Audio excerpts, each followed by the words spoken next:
এখন প্রকাশে স্বাগত জানাচ্ছি। আমি তুষার আব্দুল। এখন প্রকাশে আজ আমার সঙ্গে যোগ দিয়েছেন বিএনপি মিডিয়া সেলের প্রধান ডক্টর মওদুদ হোসেন আলমগীর পাভেল এবং সাংবাদিক হাসান মামুন। আপনাদের দুজনকে স্বাগত এখন প্রকাশে। আমরা একটু আমাদের এই যে বর্তমান যে চলমান যে রাজনীতি, সেই রাজনীতিতে আমরা যদি একটু বড় করে ভৌগোলিকভাবে দেখি যে তৃতীয় বা চতুর্থ প্রজন্মকে নিয়ে আমাদের এখানে কিন্তু অনেক রকম এই ভারত, পাকিস্তান, বাংলাদেশে নানা রকম রাজনৈতিক নিরীক্ষা বলে বা পরবর্তীতে নিরীক্ষা না, তারা ক্ষমতা স্বাদও নিয়েছেন বা দায়িত্ব পালন করেছেন। সেই জায়গা থেকে আমাদের এখানেও আমরা এই চর্চা দেখেছি, অনুসরণ দেখেছি। এইটা আমি পালবের কাছে আসবো, তার আগে মাউন্ট ভাই যদি একটু পটভূমিটা তুলে ধরেন। এই মুহূর্তে নির্বাচনের আগে আন্তর্জাতিক মিডিয়াতেই কিন্তু তারেক রহমান সাহেবকে ভাবী প্রধানমন্ত্রী বলে বর্ণনা করা শুরু হয়েছে প্রায় কমাস আগেই। এটা হলো একটা দিক। এবং দেশেও বিভিন্ন জরিপে সাধারণ ধারণায় মনে করা হচ্ছে যে একটা ফেয়ার নির্বাচন যদি হয় তাহলে বিএনপি বা বিএনপি জোট, যেটা আমরা বলি কেন, বিএনপির মিত্রদের সহজে বিএনপি, তারা বিপুলভাবে ক্ষমতায় ফিরে আসবে। তো মাঝে যদি নির্বাচনগুলো ঠিকঠাক মতো হতো তাহলে তো বিএনপি আগেই ক্ষমতায় আসতো, এরকম পারসেপশনও আছে। তো বিএনপির এই আশাটা, ফিরে আসাটা, এটা স্বাভাবিক। এখন যে প্রেক্ষাপট তৈরি হয়েছে দেশে, তাতে বেগম জিয়া তো পরলোক গমন করেছেন এবং তার একটা ঐতিহাসিক জানাজা হয়েছে দেশে। পাশাপাশি আমরা দেখলাম যে তারেক রহমান সাহেব ফেরার পরে সেখানেও বিপুল জনসমাগম হয়েছে। দলের উদ্যোগ ছিল, আবার স্বতঃস্ফূর্ত অংশগ্রহণও ছিল। এইসব ঘটনার পাশাপাশি আরেকটা ইস্যু সামনে এসছে, আমার মনে হয় আপনি একমত হবেন, আশা করি পাভেল ভাইও দ্বিমত করবেন না। সেটা হচ্ছে জাইমা রহমান রাজনীতিতে আসছেন কিনা, আসবেন কিনা, বা ইতোমধ্যে এসে গেছেন কিনা, এই আলোচনা কিন্তু শুরু হয়েছে। মিডিয়াতে আছে এই আলোচনা। মাঝে অন্য একটা আলোচনা ছিল, যখন তারেক রহমান সাহেব ফিরতে পারছিলেন না এবং উনি তো নিজেও বলছিলেন যে এটা তার হাতে না, পরিস্থিতির একটা প্রত্যাশিত উন্নতি হতে হবে, তাহলে উনি ফিরবেন, উনি ফিরতেই চান, মায়ের কাছে যেতে চান। একটা আবেগঘন পোস্ট ছিল এবং এটা তীব্র আলোড়ন সৃষ্টি করেছিল দেশে। তো তখন আমরা দেখলাম যে ওনার স্ত্রী, উনি একজন চিকিৎসক, উনি চিকিৎসা টিমের, বেগম জিয়ার চিকিৎসা টিমের অংশ হতে, এবং লন্ডন থেকে উনি যেভাবে মনিটর করছিলেন কাজটা তারেক রহমান সাহেব, তারই অংশ হিসেবে উনি এসেছিলেন দেশে। তো তখন এই আলোচনাটা আবার ছিল যে তারেক রহমান সাহেব না ফিরলে ওনার স্ত্রী সম্ভবত এই যে সামনে যে নির্বাচনী বৈতরণী, এটা পার করতে দলকে সহায়তা করবেন, এই ইয়েটা ছিল। কিন্তু এটা খুব বেশি পল্লবিত হয়নি, কারণ তার মধ্যে সেরকম কোনো উৎসাহ দেখা যায়নি। এবং আমরাও একটু ব্যক্তিগত পরিসরে বা সাংবাদিক হিসেবে জানি যে তার মধ্যে এই ব্যাপারে আগ্রহ খুব একটা নেই, কখনোই দেখা যায়নি। উনি একজন চিকিৎসক হিসেবেই ভূমিকা রাখতে চান, বা তারেক রহমান সাহেবের পরিবার সামলানো, এই যে একটা পরিস্থিতি গেল মাঝখানে, তাদের একটা ভয়াবহ নিপীড়নমূলক পরিস্থিতি, সেখানে কিন্তু ভেতর থেকে উনি হাল ধরেছেন। এখন জাইমা রহমান, আমরা শুনতে পাচ্ছিলাম যে তারেক রহমান সাহেব তার কথাবার্তা শোনেন, তার মেয়ে সুশিক্ষিত, উনি তো কিশোরী অবস্থায় দেশ থেকে বাধ্য হয়েছিলেন তার পরিবারের সঙ্গে 1/11-এর পর, আমরা সবই জানি। তো তার পুরো বিকাশটা হয়েছে যুক্তরাজ্যের মতো দেশে, সেখানে লেখাপড়া, সেখানে গ্রুমিং হয়েছে। তো সেইখানকার সমাজ ব্যবস্থা, রাজনৈতিক ব্যবস্থা উনি দেখেছেন, নিজেও আইন পেশায় পড়াশোনা করেছেন, ব্যারিস্টার হয়েছেন, পেশা হিসেবে গ্রহণ করেছেন। তো শোনা যায়, আমরা শুনি আর কি, আমরা জানি না যে তার বাবার উপর তার প্রভাব আছে, বাবা পরামর্শ করেন। আমরা যে সমাবেশগুলো যে হচ্ছে, বিভিন্ন রকম যে অনুষ্ঠান, সবশেষ একটা অনুষ্ঠানে তার আমরা বক্তব্য শুনতে পেলাম নারীর ক্ষমতায়ন নিয়ে মূলত। কিন্তু সেটা ঘিরে বলতে গিয়ে উনি কিন্তু দেশের রাজনৈতিক পরিস্থিতি, তারপরে রাজনীতিতে যে নতুন আকাঙ্ক্ষার জন্ম হয়েছে, নতুন প্রজন্ম, ইনক্লুশন, এইসব ব্যাপারেও বক্তব্য রেখেছে। এছাড়াও যখন জনসমক্ষে তারেক রহমান যাচ্ছেন, তাকে নিয়ে তখনও কিন্তু দুজনের মধ্যে যে শারীরিক ভাষা বিনিময়, সেখানেও অনেক। আরেকটা বড় ঘটনা ছিল যে এই যে বেগম জিয়ার জানাজা চলাকালে ভারতের যে পররাষ্ট্রমন্ত্রী এসেছিলেন, যে সফরটা খুব গুরুত্ববহ মনে করা হয়, কারণ এই পরিবর্তনের পর তো ওই পর্যায়ে সফর হয়নি। তো সেখানে যে দেখা হলো তারেক রহমান, সেখানে জাইমা রহমান আমরা ছিলেন। একটু পাভেল ভাইয়ের কাছে আসি জি। যে নেহেরু পরিবার থেকে আমরা শেখ মুজিবুর রহমানের পরিবার আমাদের এখানে বাস্তবতা, ওদিকে বেনজিরদের অবস্থা ওইটা আমরা দেখলাম যে এবং পরবর্তীতে এখানে তৃতীয় এবং চতুর্থ প্রজন্ম, সেই জায়গা থেকে যদি আপনি বলেন যে বিষয়টা। ধন্যবাদ। আমার মনে হয় যে আমরা একটু যেভাবে তুষার শুরু করছিলেন যে পার্সপেক্টিভটা ওয়াইডার, না আমাদের ওই উপমহাদেশের রাজনীতিতে এটাকে অনেকে এটাকে বলবার চেষ্টা করেন যে উত্তরাধিকারের রাজনীতি বা পরিবারতন্ত্রের রাজনীতি। এটা ঠিক সবসময় বলতে এইভাবে দেখাটা ঠিক হবে কিনা, কারণ আমরা যদি বিষয়টি বুঝি যে রাজনীতিতে একজন আসার ব্যাপারটা কিন্তু এই উপমহাদেশে খুব আমরা বলবো না যে খুব স্বস্তিদায়ক বা খুব নিরাপদ কোনো একটা জায়গায় আসা। কারণ ঐতিহাসিকভাবে যে তিনটি পরিবারের কথা বা চারটি পরিবারের কথা আমরা আলোচনায় আনলাম, তাদের প্রত্যেকেরই কিন্তু খুব বিয়োগান্তক দৃশ্যপট বা ইতিহাসের মুখোমুখি হতে হয়েছে বিভিন্ন পর্যায়ে। সেটা ভুট্টো পরিবারের জন্য ভুট্টো নিজে রয়েছেন, বেনজির ভুট্টো তার একটা উদাহরণ। আমরা যদি গান্ধী পরিবারের ক্ষেত্রে যদি আমরা যাই, যে নেহেরু পরিবারের ডাইনাস্টি হিসেবে ইন্দিরা গান্ধী এবং তার ছেলে রাজীব গান্ধীর ক্ষেত্রেও কিন্তু ব্যাপারটা অন্যরকম ছিল। শ্রীলঙ্কাতে বান্দানায়কের পরিবারের ক্ষেত্রেও কিন্তু বিয়োগান্তক ঘটনার উদাহরণ রয়েছে। আমাদের বাংলাদেশের ইতিহাসেও কিন্তু শহীদ রাষ্ট্রপতি জিয়া রহমান সাহেবের ক্ষেত্রেও যেটা হয়েছে, তারা পরেও কিন্তু রাজনৈতিক ধারাবাহিকতা কিন্তু রক্ষিত হয়েছে। কোনো কোনো ক্ষেত্রে রাজনীতিতে অংশগ্রহণ করাটা না, তাদের ইচ্ছা যতটা না থাকে, তারপর জন্য দেশের প্রত্যাশা বা দেশের দায়টা অনেক বড় থাকে আর কি। ইচ্ছাটা নিরপেক্ষতার জায়গায় চলে যায় আর কি। তখন তাদের চাওয়া না চাওয়ার চাইতে অনেক বড় মানুষের চাওয়াটা কিন্তু গুরুত্বপূর্ণ হয়। এটা হয়তো অনেকে বলবে যে না, এটা আপনারা বলার জন্য বলছেন, কিন্তু একটা নিরাপদ জায়গা তো থাকার সুযোগ তো সবারই ছিল। বেনজির ভুট্টো তো একটা নিরাপদ জায়গাতে ছিলেন, এবং ইন্দিরা গান্ধীও কিন্তু বলতে গেলে লেখাপড়া করেছেন সুইজারল্যান্ডে। তাকে কিন্তু নেহেরুকে আনবার প্রয়োজন ছিল না দেশে। ঠিক তেমনি জনাব তারেক রহমানের জন্য তো একটা নিরাপদ জায়গা ছিল দেশের বাইরে। সেখানে তার স্ত্রীর একটা চমৎকার একটা চাকরি ছিল, তার সন্তান জাইমা রহমান ওখান থেকে উনি আইনের উচ্চতর ডিগ্রি নিয়েছেন, ব্যারিস্টার হয়েছেন। রাজনীতির এই যে বাংলাদেশ বলি কেন, উপমহাদেশের যে এরকম একটা জটিল রাজনৈতিক সমীকরণের মধ্যে হঠাৎ করে একটা ইউরোপিয়ান কালচারের ভেতরে 17 বছর ধরে অতিবাহিত করবার পরে এখানে হঠাৎ করে চলে আসাটাকে কিন্তু বড় একটা চ্যালেঞ্জ হিসেবে দেখাটা দরকার। এটাকে কেউ যদি মনে করে যেন উত্তরাধিকার হিসেবে বিরাট বড় একটা প্ল্যাটফর্ম উনি পেয়ে গেছেন, কিন্তু আমরা যদি অ্যাপিয়ারেন্সটাকে দেখি, তার আবির্ভাবটাকে দেখি, তার প্রবেশটাকে যদি দেখি, তিনি খুবই মার্জিত ছিলেন, শালীন ছিলেন। তার পোশাকে, তার কথায়, তার প্রত্যেকটা অভিব্যক্তিতে এবং আন্তরিকতার ক্ষেত্রে তার মানুষের সাথে যে সংযুক্ত তিনি হয়েছিলেন, তার ভিতরে কোথাও আন্তরিকতার কোনো ব্যত্যয় আছে বলে অন্তত সাধারণ মানুষের কাছে এটা তো প্রতিভাত হয়নি। আরেকটা জিনিস হলো কি, যে উনি চমৎকার বাংলা দিয়ে শুরু করেছেন। অনেকের হয়তো ধারণা ছিল যে 17 বছরের কালচারে তিনি হয়তো বাংলায় অন্যভ্যস্ত হয়ে পড়বেন, কিন্তু চমৎকারভাবে বাংলা বলেছেন, মাঝে মাঝে বাংলা বলেছেন। কিন্তু যেহেতু ওইখানের যে দর্শক শ্রোতা ছিল এবং উনি জানতেন যে তার এটার আন্তর্জাতিক একটা প্রচারেরও একটা এর ভেতরে একটা সম্ভাবনা আছে, সুতরাং তাকে কিন্তু ভাষার ভেতরে কিন্তু বাংলা এবং ইংরেজি দুটোকে মিশ্রিত করে কিন্তু তাকে বলতে হয়েছে। কিন্তু শুরুটাতে যিনি যে কথাটা বলেছেন যে আমি কিন্তু জানতে, শিখতে এবং বুঝতে এসেছি, এই বিনয়টা কিন্তু সহজাত বিনয় বলেই আমি মনে করি না যেটা আরোপিত ছিল। কারণ তার প্রত্যেকটা জায়গাতে উনি যখন তার সহ আলোচকরা যখন অংশগ্রহণ করছিলেন আলোচনায়, তিনি তার দিকে যে মনোযোগটা তিনি রেখেছিলেন এবং পরবর্তী পর্যায়ে তিনি যখন তার বক্তব্যে সেগুলোকে যখন সংযুক্ত করতে পারছিলেন, তাতে মনে হচ্ছিল যে তার কিন্তু এই পুরো জিনিসটা কিন্তু প্রিপেয়ার্ড কোনো জিনিস না। ওইখানকার যে পরিবেশ, প্রেক্ষাপট, সেগুলোকে উনি আত্মস্থ করেছেন, উপলব্ধি করেছেন এবং সেটাকেই উনি জনসমক্ষে তার নিজের অভ্যন্তরের যে অনুভূতি সেটা দিয়ে প্রকাশ করছেন। আরও কতগুলো গুরুত্বপূর্ণ জিনিস ছিল। উনি যে বিষয়গুলো আমরা যে দৃষ্টিভঙ্গি দিয়ে ভাবিনি, সেটা কিন্তু উনি আনবার চেষ্টা করেছেন।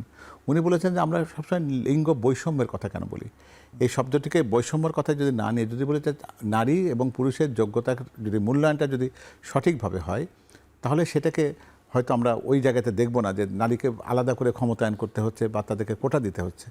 উনি বলছেন যে এটা তার অধিকারের অংশ এবং এটা সত্যিকার অর্থে যদি আমরা বাংলাদেশের অর্থনৈতিক প্রেক্ষাপটটা বলি, উনি বলেছেন যে এইটাকে আমাদের দেশের অর্থনৈতিক এবং সামাজিক সমস্যা হিসেবে চিন্তা করলেই সেটা বরং তাদের প্রতি সুবিচার করা হবে। আমাদের একটা বিরতিতে যেতে হবে। আমরা বিরতি থেকে ফিরে এসে এই রাজনীতির রাজনীতিতে যে পারিবারিক প্রজন্মের যে অংশগ্রহণ, সেটা নিয়ে আমরা আবার আলোচনায় ফিরবো। দর্শক, আমরা এখন প্রকাশ্যে বিরতিতে যাচ্ছি।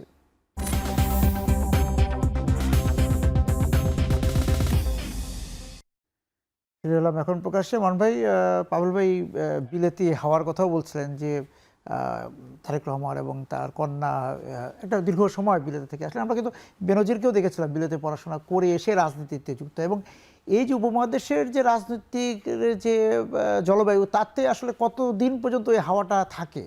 তারেক রহমান সাহেবকেও কিন্তু কেউ কেউ পরামর্শ দিচ্ছেন, আমরা দেখছি, নাম না বলি, যে আপনি জানেন না, আপনি তো ছিলেন না, আপনি জানতেন না, তাই না? এটার উত্তরও তিনি দিয়েছেন, এটার জবাবও উনি দিয়েছেন যে আমি যথেষ্ট না জানলেও, আপনাদের মতো না জানলেও আমি জানতাম। জাইমা রহমানও যদি দেশকে জানার ব্যাপারে আগ্রহী হন, তারও ঘাটতি থাকার কথা না আমার মনে হয়।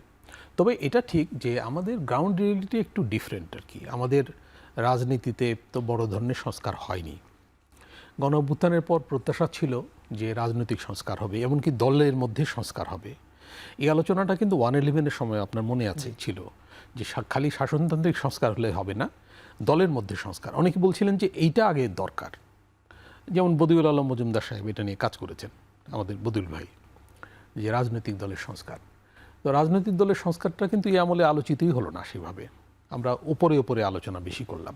পলিটিক্যাল পার্টিজের মধ্যে সংস্কার, তার যে পরিচালনার নীতিমালা, তার যে কালচার, এই জায়গাটায় যদি পরিবর্তন না হয়, তাহলে জাইমা রহমানদের এই রাজনীতিতে প্রবেশ যদি ঘটেও, সেটা সফল হওয়ার চান্স একটু কম বলে আমার মনে হয়। প্রবেশ যদি ঘটেও, আপনি বলছেন, এটার আসলে উত্তরটা দিতে পারবেন হচ্ছে পাওয়াল ভাই, যে আসলে কতটা প্রবেশ ঘটবে বা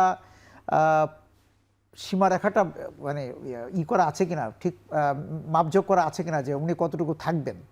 এখানে আমাদের দলের যে অবস্থান, বা বলি আমাদের দলের প্রধান হিসেবে আমাদের চেয়ারম্যান তারেক রহমান সাহেব কিন্তু একটা ব্যাপার, জাইমা রহমানকে কিন্তু উনি তার রাজনৈতিক উত্তরাধিকার এইভাবে কিন্তু উনি দেখেন না বা মনেও করেন না। উনি মনে করেন যে তার রাজনীতিতে তার নিজের অবস্থান তার নিজেকে তৈরি করতে হবে। এখান থেকে উনি ওনাকে কোনো রকমভাবে তাকে বলতে পারি যে ফল্গু ধারা দিয়ে সহায়তা করে দেবেন, এরকম বিষয় না। এবং সেই ম্যাচুরিটি তার আছে, এবং এখানে নারী বা পুরুষের এই বিভক্তির মধ্যে উনি কিন্তু যাওয়ার চেষ্টা করেন। যেমন উনি বাংলাদেশের মানুষের ক্ষেত্রে বলেছেন যে আমরা যেন ক্ষুদ্র নৃগোষ্ঠী কিংবা আমরা পাহাড় সমতল এভাবে ভাগ না করে সবাই বলে যে আমরা বাংলাদেশি এই হওয়ার মধ্যে দিয়ে আমাদের ভিতরে একটা যে সামগ্রিক চেতনা বা সামগ্রিক যে পরিচিতি, সেটা প্রতিষ্ঠিত যেন হয়। ওখানে আরও কয়েকটা বিষয় বোধহয় এখানে বললে বোধহয় আলোচনাটা সহজ হবে। যে জাইমা রহমান একটা কথা বলার চেষ্টা করেছেন যে আমাদের পারিবারিক সংস্কৃতিতে মেয়েদেরকে এইভাবে তৈরি করা হয় যে তারা পরিবারের কথা শুনবে, পরিবার যেটা চায় সেটা তারা করবে, আর ছেলেদেরকে বলা হয় যে তোমাদেরকে দায়িত্ব নিতে হবে। উনি এই জায়গায় বলেছেন যে এটা কেন সমান সমান হতে পারে না, সেই দৃষ্টিভঙ্গিটা যদি আসে তাহলে কিন্তু অনেক কিছু সোজা হয়ে যায়, এবং সেটা বাবারাই পারেন। বাবারা যদি সেই পারিবারিক আবহটাকে যদি একটু বদলে দেন, তাহলে পরিবর্তনটা ঘটতে পারে। এবং খুবই যুক্তিসঙ্গত একটা কথা বলেছে যে আমরা যদি উন্নয়নের কথাই বলি, তাহলে জনগোষ্ঠীর 52%কে দূরে রেখে উন্নয়নের কথা বলবো, এটা সত্যিকার অর্থে আমাদের সোনার পাথরবাটি চাওয়ার মতো জিনিস হয়ে যায় কিনা। তার কতগুলো চাওয়ার জায়গা আছে। তিনি তারুণ্যকে সংযুক্ত করতে চান। উনি নারীদেরকে ঠিক নারীর অবস্থানের বিভক্তির জায়গায় না রেখে উনি একটা সমান মর্যাদার জায়গাতে উনি চান। তো উনি বলেছেন যে সুযোগটা দিয়ে দেখেন, আপনারা দেখবেন ওরা পুরো দেশটাকে বদলে দিতে পারে। তো এই যে ছোট ছোট কথা, এই কথাগুলোকে বাস্তবায়ন করাটাই হচ্ছে বোধহয় তার জন্য। আমি এখানে যদি বলবো আপনার সাথে একটু যোগ করি যে আমরা মানে মানে যে বিদায়ী যেই দলটি ছিল আওয়ামী লীগ, সেখানেও আমরা দেখেছি কিন্তু এই যে তৃতীয় বা চতুর্থ প্রজন্মের এদেরকে বিভিন্ন কাজের সঙ্গে যুক্ত করা। হয়তো শেখ হাসিনা ক্ষমতায় ছিলেন, কিন্তু তারও যে উত্তরসূরি যারা ছিলেন তারাও বিভিন্ন রকম এই যে সামাজিক কাজের সঙ্গে বা প্রযুক্তিগত কাজের সাথে যুক্ত ছিলেন। আমাদের দেশের অভিজ্ঞতাই তো আমাদের জনগণের স্মরণে থাকবে, এখন হয়তো মুছে যায়নি। সেই জলছাপ থেকে যদি আপনি বলেন যে আগের অভিজ্ঞতার সঙ্গে। হ্যাঁ, আমার যেটা সবচেয়ে বড় যেটা অভিজ্ঞতা আমাদের যেটা হতে, সেটা আমরা বলেছি যে 17 বছরের এইরকম তৈলাক্ত সংস্কৃতির চর্চাটা কিন্তু কাউকে কোনো নিরাপত্তা দিতে পারেনি। দিন শেষে যাদেরকে একজনকে সর্বশ্রেষ্ঠ মানুষ হিসেবে প্রতিষ্ঠিত করার আপ্রাণ চেষ্টা হয়েছে প্রায় 1.5 যুগ ধরে, তাকেও কিন্তু বাচ্চারা স্কুলের ক্লাসরুম থেকে বেরিয়ে এসে কিন্তু তাকে যেভাবে পরিণতির দিকে নিয়ে গেছে, সেটাও কিন্তু তার জন্য শুভকর ছিল না। বলতে পারি যে আমাদের শিক্ষাটাও কিন্তু প্রকৃতপক্ষে আমাদের মনোজগৎকে বা শিশুদের মনোজগৎকে কিন্তু দখল করতে পারেনি। এই অভিজ্ঞতাটা আমাদের আছে, এবং সেটা আমাদের চেয়ারম্যান জনাব তারেক রহমান যেমন জানেন, তেমনি জাইমা রহমানও জানেন যে তাকে তার মতন করে গড়ে উঠতে হবে। কারো ছায়ায় বেড়ে ওঠার মধ্যে দিয়ে কোনো, কারণ উনি তো কাছ থেকেই দেখেছেন যে মানে ওই রাজনৈতিক দলের তৃতীয় প্রজন্মকে দেখেছেন বিলেতেও রাজনীতি করতে দেখেছেন। হ্যাঁ, দেখেছেন। এবং তার সাথে এটাও দেখেছেন যে সেই বিতর্ক তাকেও পেছনে ছাড়েনি, সেই অভিজ্ঞতাটাও তার আছে। তো আমার মনে হয় কি যে এই পরিবারের অন্তত এই একটা জায়গাতে কিন্তু খুব বেশি সতর্কতা আছে যে বিতর্কিত হওয়াটা জায়গাতে কতটা কম থাকা যায়। তবে একটা আশঙ্কার জায়গা আমি কিন্তু একদম উড়িয়ে দিতে চাই না, সেটা হলো যে আমরা তো ঠিক সব কিছুকে ন্যায় অন্যায় যোগ্য অযোগ্য এটা দিয়ে বিবেচনা করি না, আমরা বিবেচনা করি পছন্দ অপছন্দ দিয়ে। আমি যদি পছন্দ না করি তাহলে আমি সমস্ত তীর তার দিকে ছুটতে পারি, যেহেতু আমি তাকে পছন্দ করি না। ঠিক সে কারণে আমাদের যে সোশ্যাল মিডিয়া বলবো বা আমাদের যে কালো জায়গাটা আছে সোশ্যাল মিডিয়াতে, যাদেরকে বট বাহিনী বা এরকম বলি আমরা, তিনিও ট্রলের শিকার হবেন। আমি অবধারিতভাবে ধরে নিচ্ছি যে তার কোনো একটা ত্রুটিকে বের করে এনে অথবা তার কোনো একটা বিষয়কে কেটে ছেটে তার উপরে কৃত্রিম বুদ্ধিমত্তাকে চাপিয়ে তাকে হয়তো প্রথম ধাক্কাতে অনেক বেশি বিব্রত করার চেষ্টা করা হবে, তাকে থামিয়ে দেওয়ার চেষ্টা করা হবে, অথবা বোঝাবার চেষ্টা করা হবে যে এই পথ তার সুমাস্তীর্ণ নয়, সুতরাং তুমি বরং ভালোই ভালোই কেটে পড়ো। রাজনীতি তো সেটাই, কিন্তু আমার যেটা মনে হয় উনি কিন্তু তার একটা রিজু একটা অবস্থান আছে। মানুষের তো একটা শারীরিক ভাষা আছে, তো সেই শরীরী ভাষা কিন্তু তার একটা রিজুতা আছে, আর চমৎকার একটা হাসি আছে তার। এই যে চমৎকার হাসি আছে। আমরা একটু আবার বিরতিতে যাব, ফিরে এসে মামুন ভাইয়ের কাছে একটু জানতে চাবো যে প্রিয়াঙ্কাকে যেরকম চাপে পড়তে হয়েছিল যে দাদির মতো দেখতে আছে, আমরা জানি একইভাবে জাইমাকেও খালেদা জিয়ার সঙ্গে তুলনা করে সেইভাবে প্রত্যাশার জায়গাটা হবে কিনা আপনি কি মনে করেন? আমরা বিরতি থেকে ফিরছি দর্শক, এখন প্রকাশে যাচ্ছে বিরতিতে।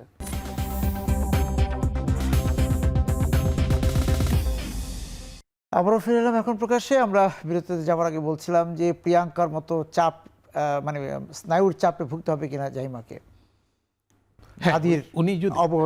উনি যদি রাজনীতিতে এসেই যান, মানে সামনে প্রকাশ্যে, তাহলে তো অডিয়েন্স তার কাছে ওই রকম প্রত্যাশা করবে। কারণ বেগম জিয়ার যে ইমেজ জাতির মনে আছে, এবং উনি যেভাবে প্রস্থান করলেন দুনিয়া থেকে, যে মর্যাদা নিয়ে এবং যে দল নিরপেক্ষ একটা সম্মান নিয়ে, তাই না? বেগম জিয়া কিন্তু জাতীয় ঐক্যের প্রতীক হয়ে গিয়েছিলেন গণ অভ্যুত্থানের পরে। বিশেষ করে এই যে সহনশীলতার বিষয়টা, এটা কিন্তু বেগম জিয়ার মধ্যেও ছিল। বেগম জিয়ার সান্নিধ্যে যারা গেছেন, এমনকি জার্নালিস্টরা, তারা কিন্তু এটা বলছেন এখন যে উনি প্রচুর শুনতেন, দেখতেন, এবং শেষে হয়তো একটা বিষয় পিক করতেন। আমি একজন বড় সাংবাদিকের বক্তৃতা শুনছিলাম যে উনি তার কাছাকাছি গেছেন, ইন্টারভিউ নিয়েছেন, উনি বলছিলেন যে তার মধ্যে এটা ছিল। তো এখন প্রশ্ন হচ্ছে যে জাইমা রহমান তো পরে, তারেক রহমান সাহেবের কাছেও কিন্তু প্রত্যাশা যে উনি মায়ের মতো ইনক্লুসিভ হবেন, এবং এই যে তার মা তো একটা ভঙ্গুর অবস্থায় দলকে পেয়েছিলেন। বেগম জিয়া যে রাজনীতিতে এলেন এটা তো বাধ্য হয়ে, যেটা পাবিল ভাই বলছিলেন, উনি কিন্তু একদম প্রস্তুতিহীন অবস্থায়, এবং শোনা যায় যে দলের নেতারা তখন তাকে গুরুত্ব দিত না, যে উনি কি বোঝেন, উনি তো একজন গৃহবধূ। কিন্তু উনি ধীরে ধীরে দল গুছিয়ে এবং দল পরিচালনায় কঠোর ব্যবস্থা নিয়ে মহাসচিবকে বের করে দিলেন দল থেকে, কারণ উনি এরশাদের সাথে লাইন দিচ্ছিলেন। হ্যাঁ, তো উনি কিন্তু দলকে গুছিয়ে এবং একটা অপ্রত্যাশিত বিজয়, অপ্রত্যাশিত কোট আনকোট, আমরা জানি 91 সালে আমরা তো কল্পনাই করতে পারিনি কেউ যে বিএনপি ক্ষমতায় আসবে, বিএনপি ক্ষমতায় চলে এলো।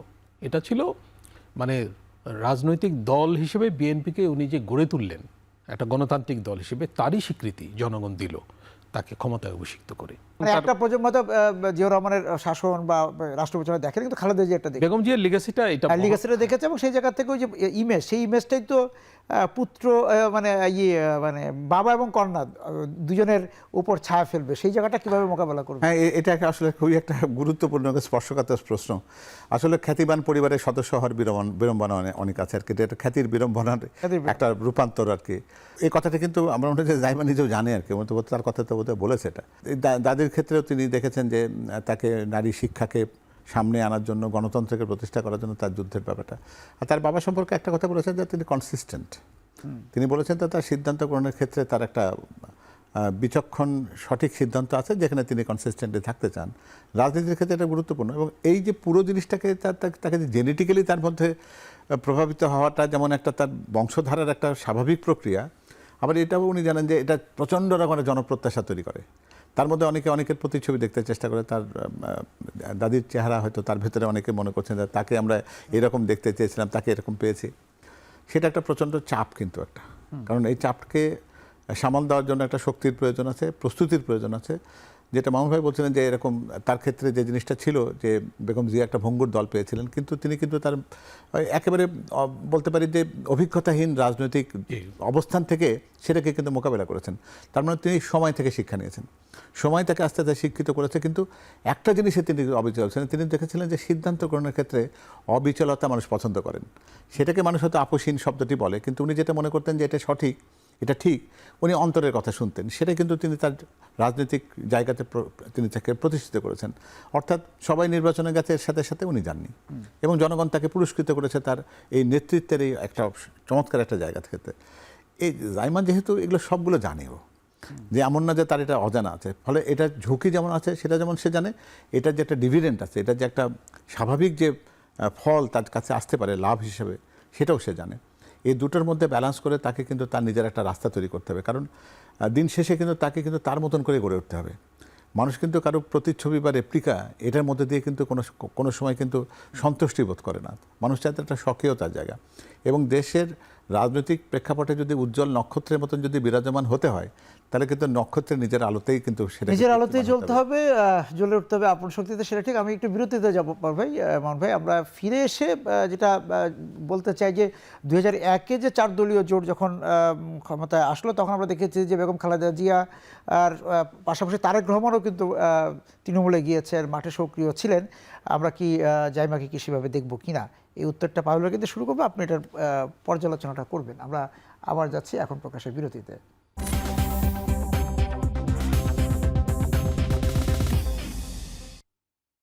ফিরলাম এখন প্রকাশে। আমরা বলছিলাম যে 2001-এর যে 4 দলীয় জোট সরকারের সময় যেভাবে বেগম খালেদা জিয়া রাষ্ট্র পরিচালনা করেছেন, সেই সময় তারেক রহমান সক্রিয় ছিলেন।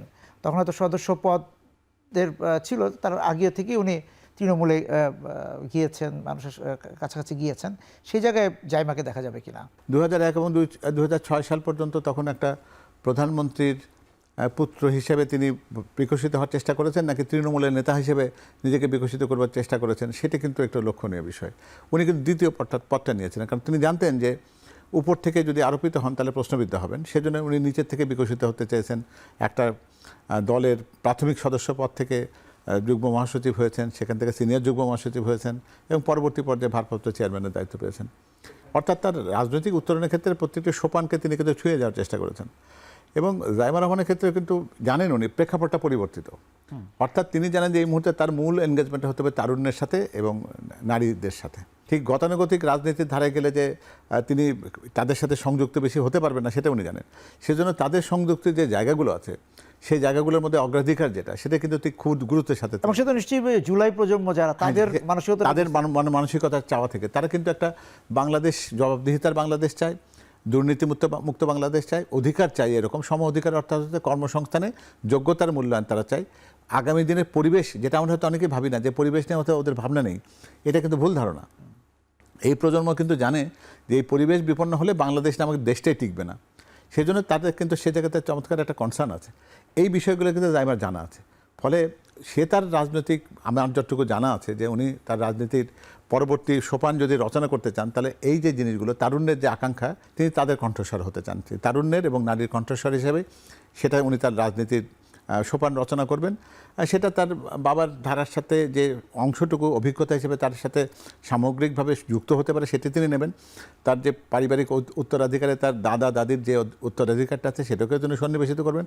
সব মিলিয়ে উনি তারুণ্য এবং নারীর এই প্রতিনিধিত্ব, তাদের কণ্ঠস্বর হয়ে আগামী দিনে বাংলাদেশের রাজনীতিতে থাকবে। সেক্ষেত্রে আপনি কিছু শঙ্কার কথা বলেন, এবং একটা হয় কি যে ক্ষমতায় গেলে তো নানা রকম প্রোটোকল, নানা রকম আনুষ্ঠানিকতা, নানা রকম সেই জায়গাগুলিও থেকে যদি বিতর্কিত অবস্থায় না যায়, সেটাও নিশ্চয়ই। আমি যখন কাছে থেকে যেটা তাকে দেখি, ও কিন্তু নিজে খুব বিব্রত হয় আর কি এটাতে।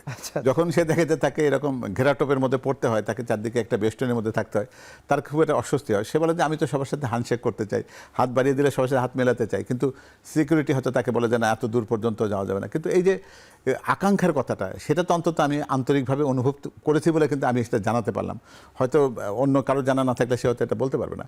তো সেজন্য তার জনসম্পৃক্তির ক্ষেত্রে তার আকাঙ্ক্ষার শতভাগ ইচ্ছেটার বহিঃপ্রকাশ সে যতটা সম্ভব করবে, সেটা যদি তার নিরাপত্তার ঘেরাটোপ যদি তাকে প্রশমিত না করে, প্রতিহত না করে, সংরক্ষিত না করে, তাহলে আগামী দিনে দেখা যাবে ক্ষমতারও একটা বলয় আছে। হ্যাঁ, ক্ষমতার বলয় থেকে সে নিশ্চয়ই নিজেকে এটুকু এই জায়গাতে রাখবে, সে যেন কোনো সময় ক্ষমতাকে নির্দেশনা দেওয়ার মতো জায়গা যেন না দেয়। জি, এই ক্ষমতাকে সে ক্ষমতার বলয় পরামর্শ থেকে দেবে, আসলে- নির্দেশনা দেবে। হ্যাঁ, মানে আমাদের যে অভিজ্ঞতা সাংবাদিক হিসেবে, যে অভিজ্ঞতা, অনেকে যেটা পাবে বলেন আকাঙ্ক্ষা, অনেকে আকাঙ্ক্ষা থেকে আসেন বা বলা হয় ওনার আকাঙ্ক্ষা আছে, পরবর্তী ক্ষমতার বলয়ে অনেক সময় বৃত্তচ্যুত করে। তারেক রহমান সাহেব যখন রাজনীতিতে ধীরে ধীরে আসছিলেন, তখন তাকে ঘিরে কিন্তু বিতর্ক, নানা রকম বিতর্ক পল্লবিত হয়েছে। আমরা জানি, এগুলো বিস্তারিত বর্ণনার প্রয়োজন নেই। তো সেগুলো এখন চাপা পড়ে গেছে বা সেগুলো এখন প্রাসঙ্গিক না। এবং মনে করা হয় যে উনি সেখান থেকেও শিখেছেন। উনি কিন্তু মানে হাসিনা পরবর্তী বলতে বোঝাচ্ছি যে 2008 পরবর্তী যে সময়টা, এই সময়টায় বিশেষ করে বেগম জিয়া কারাগারে যাওয়ার পর উনি কিন্তু দলের দায়িত্ব ধীরে ধীরে বুঝে নিয়েছেন এবং দলকে সামলেছেন, দলকে ভাঙতে দেননি, দুটা নির্বাচন ফেস করেছেন এবং শেষে গণ অভ্যুত্থানেও তার একটা ভূমিকা ছিল। শোনা যায় যে তখন ওখান থেকে যে নির্দেশনা উনি দিতেন, সেখানে জাইমা রহমানেরও ভূমিকা ছিল, এগুলো আমরা শুনতে পাই। তো তারও কিন্তু একটা ওরিয়েন্টেশন হয়েছে, মানে ওই রকম পরিবারে থাকলে একটা অটো ওরিয়েন্টেশন হয়। আর আমরা বলছিলাম যে বেগম জিয়ার ছায়া অনেকে তার মধ্যে দেখতে চাবে, এটা এক ধরনের সাধারণ প্রত্যাশা আমাদের এই অঞ্চলের মানুষের। কিন্তু এটাও ঠিক যে তার নিজের আলোয় আলোকিত হতে হবে এবং তার তো সেই মানে ভিত্তি আছে। ভিত্তিটা হচ্ছে যে তার শিক্ষা দীক্ষা আছে, তার একটা অটো ওরিয়েন্টেশন আছে এবং আপনি লক্ষ্য করবেন যে উনি ওই সামাজিক সুরক্ষায় জোর দিচ্ছেন, স্বাস্থ্য, শিক্ষা, তরুণদের অংশগ্রহণ এবং তরুণদের উন্নয়ন, তাদের ভবিষ্যৎ দেশে এবং দেশের বাইরে। এই বিষয়টা এত অনিবার্য হয়ে গেছে আমাদের পরিবর্তিত কনটেক্সটে যে এটা কিন্তু জামায়াতে ইসলামীও জোর দিচ্ছে, তারাও এই যে তরুণদের উপর জোর দিচ্ছে। মনে করা হচ্ছে তরুণদের মধ্যে তাদের ভোটার বেড়েছে, শিক্ষিত তরুণদের মধ্যে, এসব জরিপে আসছে। তো এটা তারেক রহমান সাহেবের জন্য একটা চ্যালেঞ্জ, যে উদারনীতির পক্ষে থাকা, আবার তরুণদেরকে অ্যাড্রেস করা, পরিবর্তিত সময়ের চাহিদা পূরণ করা।